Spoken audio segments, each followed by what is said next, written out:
Halo sahabat Pena Katolik, kita akan mendengarkan kisah Santo Santa Gereja Katolik, yaitu Santo Bartolomeus Rasul. Santo Bartolomeus adalah salah seorang dari ke-12 Rasul.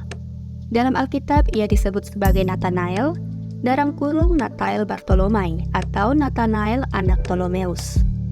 Nama Nathanael hanya disebutkan dalam Injil Yohanes. Dalam Injil-Injil Sinoptik, ia disebut sebagai Bartolomeus dan selalu disebutkan bersama dengan Filipus. Sedangkan nama Nathanael tidak pernah disebut. Sebaliknya, dalam Injil Yohanes, Filipus dan Nathanael disebutkan bersama. Tetapi nama Bartolomeus tidak pernah disebut. Bartolomeus berasal dari Kana di daerah Galilea, seperti kebanyakan murid Yesus yang lainnya. Ketika diajak oleh temannya Filipus untuk menemui Yesus dari Nazaret, Nathanael awalnya bersikap skeptik. Filipus bertemu dengan Nathanael dan berkata kepadanya, "Kami telah menemukan dia yang disebut oleh Musa dalam kitab Taurat dan oleh para nabi, yaitu Yesus anak Yusuf dari Nazaret." Kata Nathanael kepadanya, "Mungkinkah sesuatu yang baik datang dari Nazaret?" Kata Filipus kepadanya, "Mari dan lihatlah." Yesus melihat Nathanael datang kepadanya, lalu berkata tentang dia, "Lihat, inilah seorang Israel sejati, tidak ada kepalsuan di dalamnya." Kata Nathanael kepadanya, "Bagaimana engkau mengenal aku?" Jawab Yesus kepadanya, "Sebelum Filipus memanggil engkau, aku telah melihat engkau di bawah pohon ara." Kata Nathanael kepadanya, "Rabi, engkaulah anak Allah, engkau raja orang Israel." Yohanes bab 1 ayat 45 sampai ayat 49. Para pakar meyakini bahwa perkataan Yesus mengenai Nathanael di bawah pohon ara merupakan istilah yang bermakna mempelajari Taurat. Sejak saat itu Bartolomeus mengikuti Yesus hingga ia wafat disalib dan menjadi saksi kebangkitannya.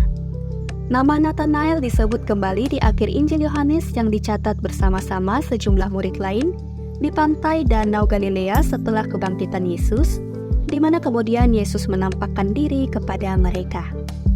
Eusebius dari Kaisarea menulis dalam Ecclesiastical History, buku 5 bab 10, bahwa setelah kenaikan Yesus, Bartolomeus pergi sebagai misionaris ke India, di mana ia meninggalkan sebuah salinan Injil Matius. Tradisi lain mencatatnya sebagai misionaris ke Ethiopia, Mesopotamia, Partia, dan Lycaonia. Rasul Bartolomeus bersama Rasul Yudas anak Yakobus dikenal sebagai pembawa kekristenan ke Armenia pada abad pertama Masehi.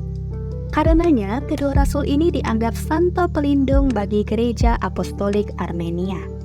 Dikabarkan Bartolomeus mati sebagai martir di Albanopolis di Armenia. Menurut satu riwayat, ia dipenggal kepalanya, tetapi tradisi yang populer menyatakan bahwa ia dikuliti hidup-hidup dan disalib dengan kepala di bawah. Dikatakan bahwa Bartolomeus telah membawa Polemus, raja Armenia, menjadi penganut Kristen. Akibatnya, Astyages, saudara laki-laki Polemus, menyuruh Bartolomeus dihukum mati. Pada abad keempat, jenazah Bartolomeus dipindahkan ke sebuah gereja di Roma, di sebuah pulau di tengah-tengah sungai Tiber. Pada abad ke-13, biara Saint Bartolomei Monastery didirikan di Armenia pada tempat kemartiran Rasul Bartolomeus di Provinsi Paspurakan di Kreator Armenia, sekarang bagian tenggara Turki. Gereja merayakan pesta Santo Bartolomeus pada setiap tanggal 24 Agustus. Sahabat Pena Katolik, sekian video kali ini. Jangan lupa like, komen, dan subscribe channel YouTube Pena Katolik. Terima kasih dan sampai jumpa.